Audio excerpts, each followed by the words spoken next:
aujourd'hui et tout ce week-end, ce sont les 35e éditions des Journées du patrimoine, donc c'est toujours un événement très spécial et assez prisé des Quimpérois.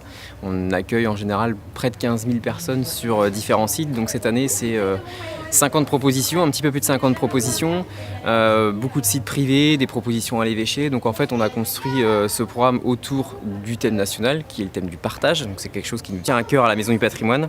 Donc la programmation elle est construite autour de deux axes. On a une programmation qui est à l'espace évêché, donc on a un fest-noz gratuit, on a des après-midi gastronomiques, on a un défilé de mode, quelque chose d'assez sympa sur la culture bretonne, et on a plein de propositions en ville, manoirs privés, hôtels particuliers, les musées, les grands bâtiments institutionnels, la préfecture, le palais de justice. Donc voilà, chacun peut avoir de quoi s'amuser pendant ce week-end.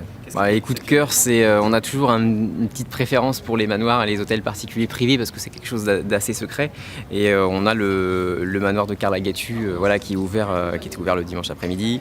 On a celui de Kérivoile aussi, le château. Donc voilà, c'est vraiment des petits coups de cœur parce qu'on rentre dans l'intimité, dans des espaces avec des parcs assez impressionnants, c'est très beau et c'est vraiment le sens premier du patrimoine. Voilà, la vieille pierre bien stylée, bien travaillée avec une histoire particulière.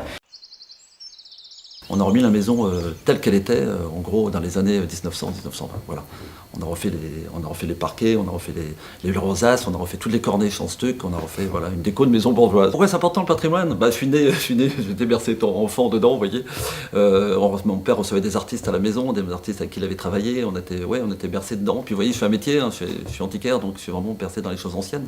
Ah oui, c'est important, je pense, c'est important de transmettre. Transmettre du savoir et des connaissances et transmettre beaucoup de souvenirs. Je pense que moi je suis un peu peut-être nostalgique du passé, ça existe, il y en a, et je pense que j'en fais partie. Voilà. Cette dame, c'était la petite fille du propriétaire du bâtiment de la rédaction d'Ouest France, qui avant était donc un garage Renault, un des premiers garages, je crois, le premier garage de Quimper. Et elle a découvert que la rédac de Ouest France ouvrait ses portes pour les Journées du patrimoine, dans le journal justement, on l'avait annoncé. Et elle qui habite à Paris, je crois que c'est son frère qui l'a prévenue, elle a absolument voulu venir pour voir ce qu'était devenu ce garage et les appartements qu'il y avait au-dessus où vivaient donc ses grands-parents.